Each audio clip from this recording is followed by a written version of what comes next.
Welcome. This episode of Point Blank is going to be one that is going to be a blast. I'm going to address two critical issues happening in Nigeria right now. One is the removal of fuel subsidy, and the other will be really what I consider our accent. I'm moving into the digital television age, which we're not very aware of, or a lot of people are not aware of that. But those are the two things I'm going to discuss with you here. So welcome to Point Blank. My name is Patrick Omosage. I'll take a quick break and I'll be right back. We have just finished a meeting of various stakeholders presided over by His Excellency the Vice President of the Federal Republic of Nigeria.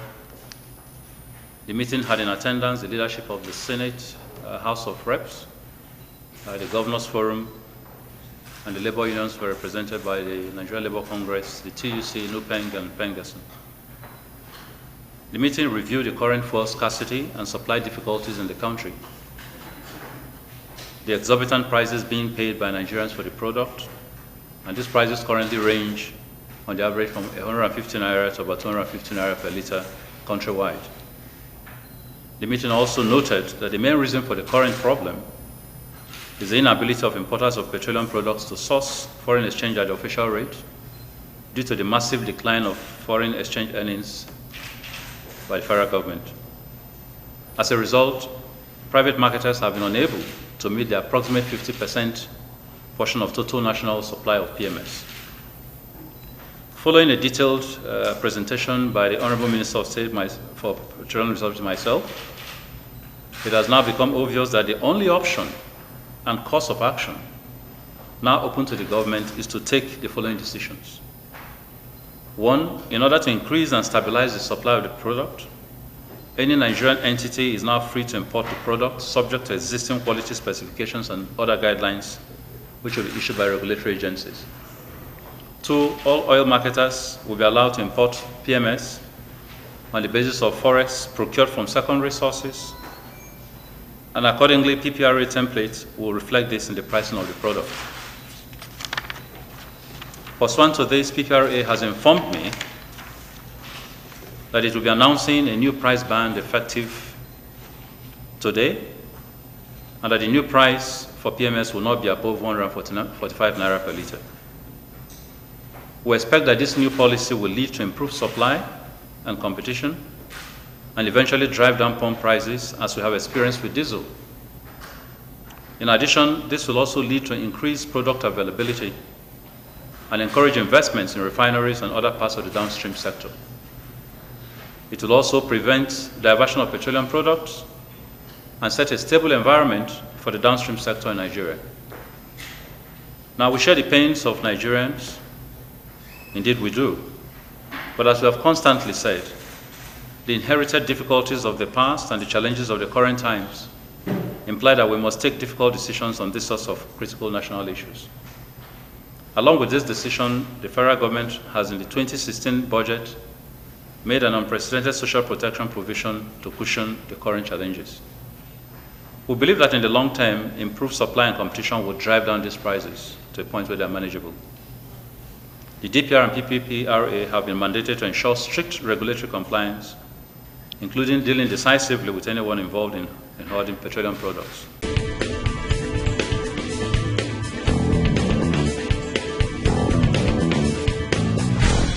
Welcome. I did mention that I was going to talk about fuel subsidy, its removal in the Nigerian market. I mean, we now have a ceiling of 145 naira to pay for gas. I mean, when you convert that by whichever way, we're almost paying about the same thing we pay here on a regular basis now. So what is it that is causing so much annoyance or acceptance, as the case may be, in the Nigerian situation? We had, the last time we tried to remove fuel subsidy or up the price of fuel at the gas pumps was in 2012, January of 2012. I mean, there was so much that went wrong at that time. Was it the way the government at that time came about the decision? Was it how they announced it? Was it the period they announced it? All those are the questions we're going to try to answer in this program today. But as usual, before I go, I'm going to give you my point-blank opinion of the situation in Nigeria. And I also mentioned, I'll be joined today by a guest. we're going to talk about a fuel subsidy, but also we're going to talk about something that's also very special to him, something he's very well versed in, and that is the new age coming to Nigeria, which is digital television. A lot of people don't know about that, but we will discuss that and let you know that we might be going into something very good or something very disastrous, depending on how we approach it and do it properly. So I'm going to take a break again. When I come back, I'll be joined by my guest, Mr. Emmanuel Umorin.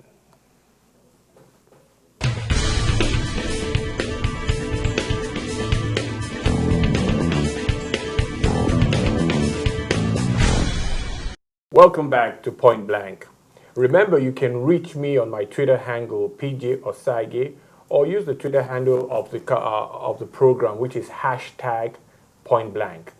I did mention that I was going to have two discussions today, one on the fuel subsidy and one on digitization of television in Nigeria.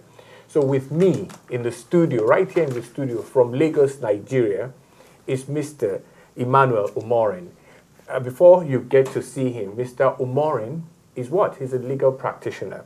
He's been in legal practice for well over 30 years. He's lectured law at the Ogun State Polytechnic and has a practice in Lagos and Abuja and Uyo. His specialization is commercial, civil, intellectual property law, and entertainment law.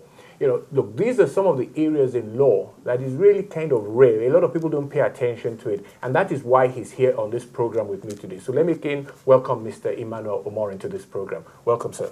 Thank you, Prof. Let us look at the first issue that I did mention.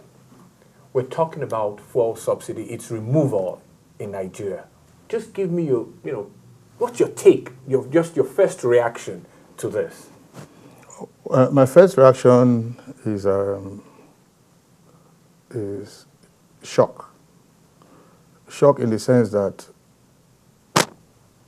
the discussion with Nigerians had not been fully taken. We're not fully engaged. We're not engaged fully. Mm-hmm. There are so many areas we have not talked about. One is this. Are you saying that fuel subsidy has been removed? If fuel subsidy has been removed, is it appropriate? If fuel comes in from, we are not definitely not refining fuel. Yes, we're not. There's no evidence of our refining fuel. If fuel comes in from the sea into Nigeria, through Lagos, Warri, or Calabar, or Port Harcourt, how do you sell fuel at 147 naira in Lagos, 147 naira in Sokoto, 147 naira in Ilorin? How do you do that? Now, two, how do you place a price cap in a product you do not produce? You don't produce, really. So, what is this discussion? What is it that government is really doing? Is this another round of scam?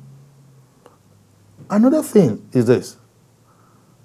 If it is a fact, as argued by in the social media, that the Minister of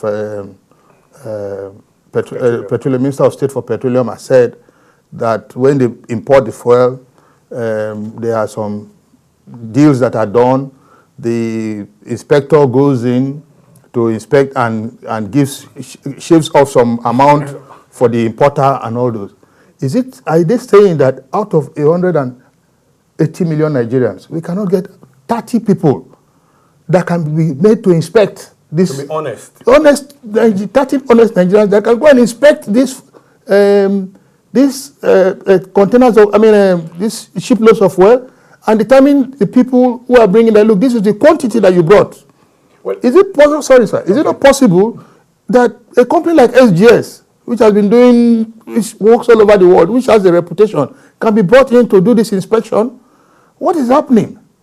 Now, if our security agencies cannot do their work properly, if they cannot man our borders and prevent people from moving tanker loads of fuel out of the country, how can they stop Boko Haram from coming in and going out? If a tanker loads of fuel can get out of the country, and because of that, Nigerians will now suffer. Why? Then we need to disband the security organizations. That's what it means. Well, I was going to come in there when you mentioned this issue where we cannot get just 30 honest people to carry out a good job. But here is what, and I'll try to just piggyback on what the former central bank governor, who is now the emir of Kano, what he said in 2012 when we had this discussion. He said, look, the gap between what we pay for gas and how much we bring it in, that the 80 naira at that time, between the $80 and the 160 or 150 that it should be sold for, that money in there is enough to bribe anybody. That was his argument. And he also then gave an example of the reason that the other countries that seems to have subsidy, the Middle Eastern countries of Saudi Arabia, Bahrain, and all those places, he said all of them do subsidize. But here in Nigeria, we are the only ones subsidizing. All the countries next to us don't have subsidy. They sell at market rates. So it is easier to go try and make money outside Nigeria even though you bring the gasoline into Nigeria. So he gave that as an example. So what I'm trying to, and I agree with you that for heaven's sake, we should be able to find people or even a company that can do this genuinely for us. But let's leave that aspect and go to the more what I consider more cogent. Are there any good reasons for removal of subsidy? I mean, because that's the question everybody is really asking. Are there any good reasons right now? To me, I believe that I'm a businessman. Okay. And I think government should not be doing business. I agree with you. Yes, there should be no fuel subsidy. But we'll first have to determine if there's really actually fuel subsidy. Because I've gone around Houston. The last time I came to the US, the price of fuel, of gas, what you guys call gas, yeah, per gallon, is far lower than what it was last year. Mm-hmm. So, how come ours is going up when oil price, the major product of refining, has gone down? So, where do we buy our own fuel from? No, I want oil. No, well, maybe fuel, because since we have oil in abundance. Mm-hmm. So where do we buy our own fuel from? Because you guys call it gas, and we call it petrol in Nigeria. Mm-hmm. Where do we buy our own petrol from? So it's important we have an honest discussion on this matter. And I am surprised that we are going around this thing all over again. 2012, yes, we had it, and now we are. Let us say something here. I recollect when Buhari first came in as military head of state, Alhaji Deribe was arrested because he was shipping petrol out of the country. Buhari arrested him. It was a major news because that was one of the biggest men in the north. Major exporter. You understand? Now, from that time till today, it's over 30 years. Exactly 32 years. Are we now saying that in 30 years, we have not been able to resolve this issue of crossing borders with petrol tankers? What do we do? What have we been doing?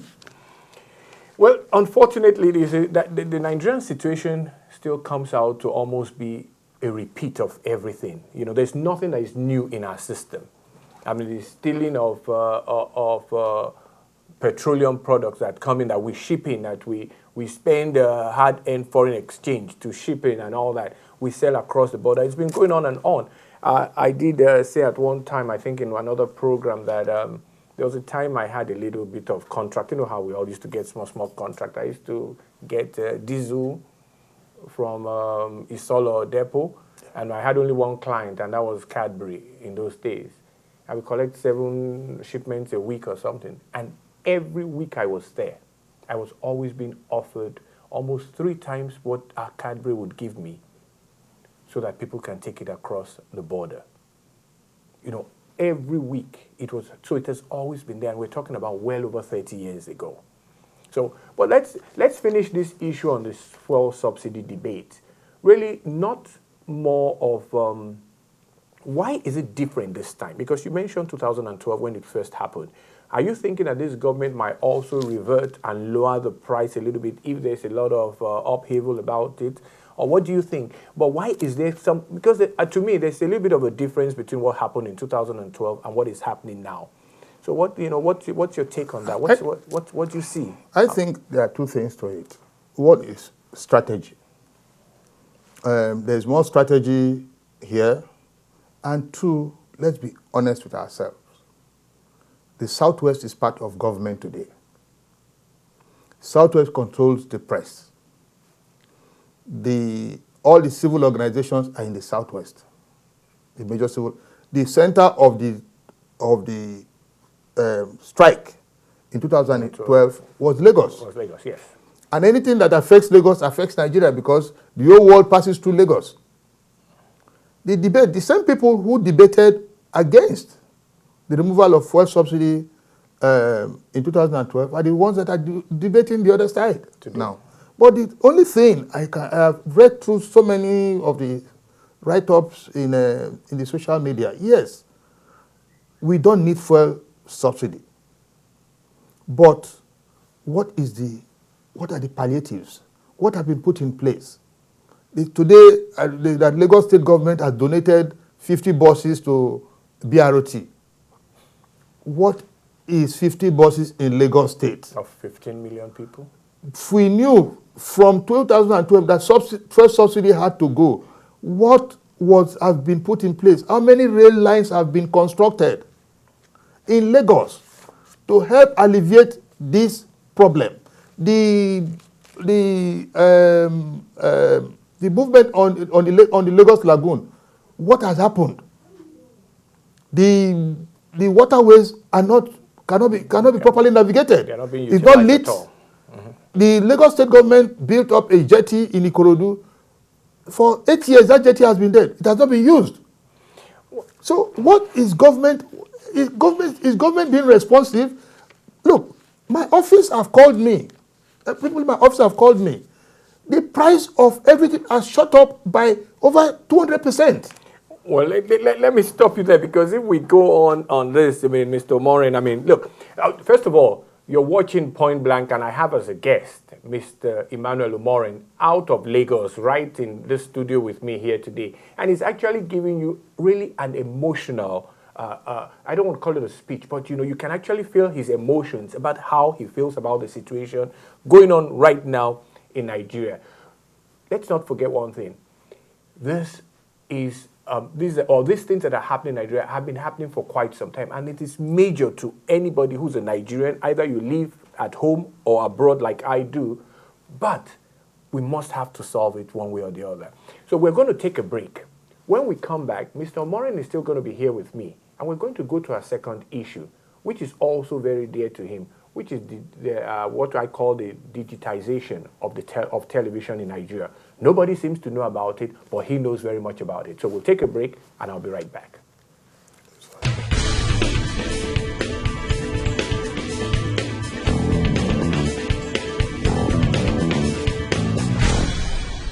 Welcome back to Point Blank. I still have in studio with me Mr. Emmanuel Umorin, who's a legal practitioner and has been in private legal practice for almost 3 decades, which is just under 30 years. I had to make that correction because, lawyers want to always be very precise. When I said over 3 decades, I mean, that's a no-no. Lawyers want to be precise, and so I've had to, change that. Almost 3 decades. I mean, look, that's a long time to have been practicing law, sir. But here is what we want to discuss now. It is called the digital switchover of television or of communication in Nigeria.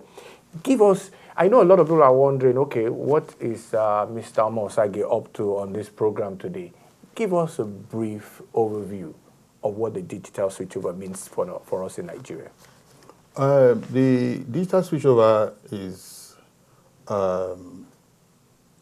what we are doing to catch up with the world. with satellite television, the broadcast is now going to the digital spectrum. Like those of you that had phones before, the analog phone compared to the GSM phone. There are so many things you can do with the GSM phone compared to the analog phone. The best you could do those days was to dial up. Oh yeah. With your digital line, yes. Not an analog line. Analog carries a lot less ability than digital. Digital gives you better television view, gives you ability to carry larger data, gives you ability to even do voice with your bandwidth, gives you ability to do internet in your home. So, and it is also gives you ability to interact as we are now, which clearly, and gives you ability to do several television stations. One tube can contain up to 200 stations. So you don't need to be turning your pole to be looking for to catch signal. The right signal. You get, so everything comes into your digital box. And the box now decodes the signals that come in and distributes them, put them into channels. So when you switch from one channel to the other, you know which one you want to watch. But obviously, from what you're telling and this brief explanation you are giving now, you are into this, you know about this. How prepared is the country, both legally, because off air we did talk about, the legal ramifications of some of those things. How prepared are we?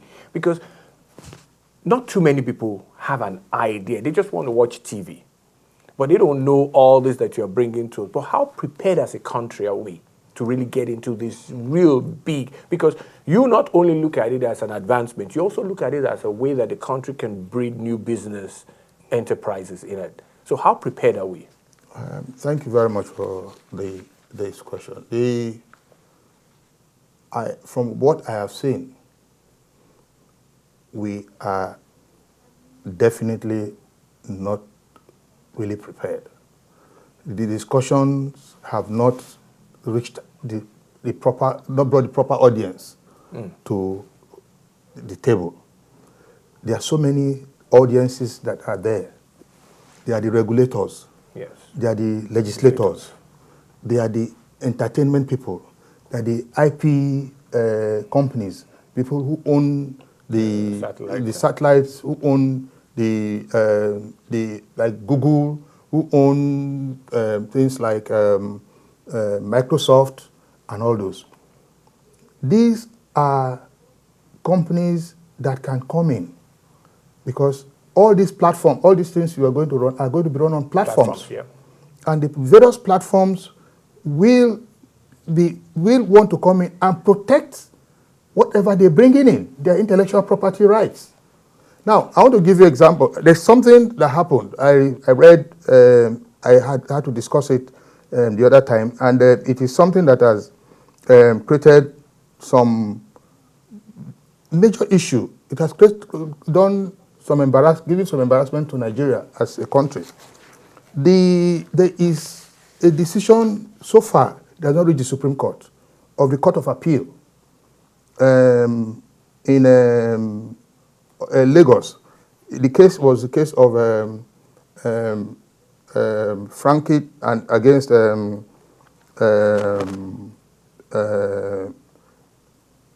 Microsoft. Okay.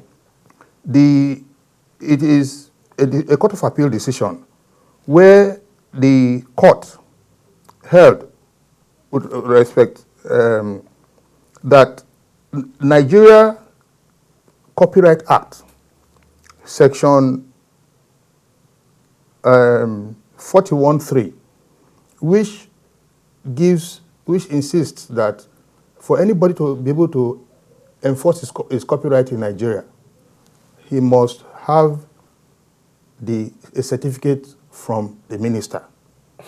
Okay. Now, that is our law. But in coming to that decision, the Court of Appeal did not take into consideration the provisions of the Berne Convention and the TRIPS. All these are the agreements Nigeria has gone into, which are international agreements, which have been domesticated, which are binding on countries, and what you call the quid pro quo in international law, where if you refuse to enforce my rights, I'll refuse to enforce your rights. And Microsoft is the biggest company, one of the biggest IP companies in the world today. This decision has made Nigeria a laughing stock, in that Microsoft's rights were denied by our local legislation. Now, this cannot be. The reason being that we are a global player, and us moving to the digital switchover, it's going to become more, these issues will become more prominent, because more of these issues will come up. If you breach my intellectual property right, I should be able to sue wherever. So, with Nigeria, if our legislators do not understand this new, and it's a very vast business opportunity, very massive. That's where I really want to come into. It's in trillions of dollars, because we are not looking at our Davido. How is he going to? Is going to be a different? The branch is going to be a different person. That is true. So we need to look at properly, get the content owner, the owners of the content, who are bound. You go to West Africa, most of African countries, it's our music that is played in nightclubs.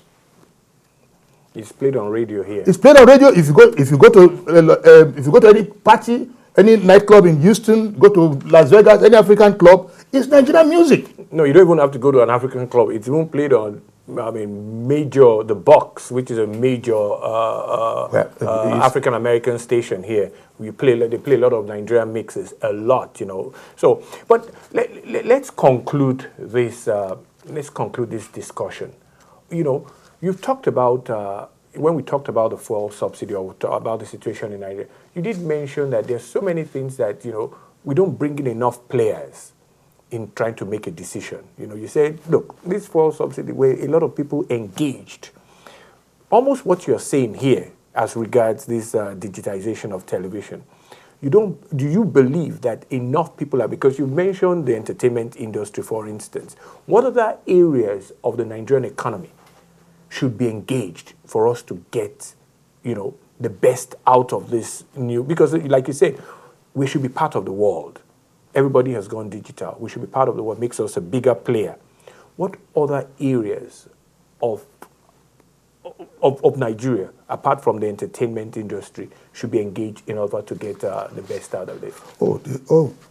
Most areas of it cuts across every aspect. The advertising, the sports, the television houses, the schools. True. The masquerades. Even think about medical. Medical. Be able to pass there's so much. Through every aspect of our life will change. And you see, I want us Nigerians to look at this thing again. The same way we did in the cellular, when we had the cellular, the switch over from analog to cellular phones. We allowed Econet and MTN to wipe us clean. We dominated. They made so much profit in the whole world. MTN was the first company to go into a country and within 6 months made profit in the whole world and in Nigeria alone. And because our regulators did not understand the market, the legislators, the people who are supposed to have made rules and regulations for us, did not understand the business we were coming into. And then even the players did not understand. So Nigerians did not even invest. If you recollect, there was a major senior Nigerian that moved from one company to the other, moved up to about 3 or 4 companies to become chairman. Because they didn't even understand. The banks did not even want to put money there. So this is an opportunity for us to discuss, because the banks must be part of this discussion. That's very good. Look, this again, there's so many things that when we discuss here on Point Blank that we can go on and on and on. But I'm not going to have to do that because I have limited time and limited resources. But look, I cannot thank Mr. Emmanuel Umoren enough for being here from Nigeria. to discuss this kind of important issues with us. So thank you very much, Mr. Morin, for coming. Thank you very much, sir. When I come back, I'll give you my final point on this thing. I will look straight at the camera and tell you what I feel about fuel subsidy and digitization of Nigerian television. So I'll be right back after this break.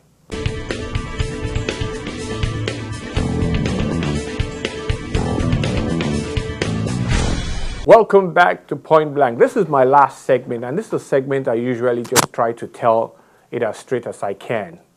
I'm going to mention, go back to 2012 when we first attempted to remove the subsidy on Nigerian fuel. It kind of failed. The price had to be reduced after there was a lot of protest in the streets. I think it went on for about a couple of weeks. Lagos was the center of attraction. I had a lot of friends that were involved in it. Everybody fought tooth and nail until the Jonathan government brought the price down. What I'll consider, it became a negotiated price. But look, products don't work on negotiated price if it's not in the open market. The people cannot negotiate with government on the price of something. It will never work. And that is what we have seen today. Now, the Buhari government has also, I'll use the word, attempted to remove the price, or fix the price because they've removed subsidy. My guest that was here doesn't even believe that, it has been completely removed because the government has also had a fixed ceiling. You can't sell more than 145. Why should I buy at 145 in Lagos and also buy at 145 in Maiduguri? It just doesn't work like that. That's not the way economics works. The economics 101 tells you that, look, demand and supply, transportation cost, and also many other variables come into play in the costing of a product. The government should be aware of that. We cannot play politics with our future. What we've done for several years is that we've propped up this product, even though it's a necessary product, but it's not a product that is directly consumed by a lot of people. But it has been propped up for several years. But this is not the only thing that we've had a subsidy in. We've always propped up our naira against the dollar. We've also propped up our education system. We've always had a subsidy in the Nigerian educational university systems.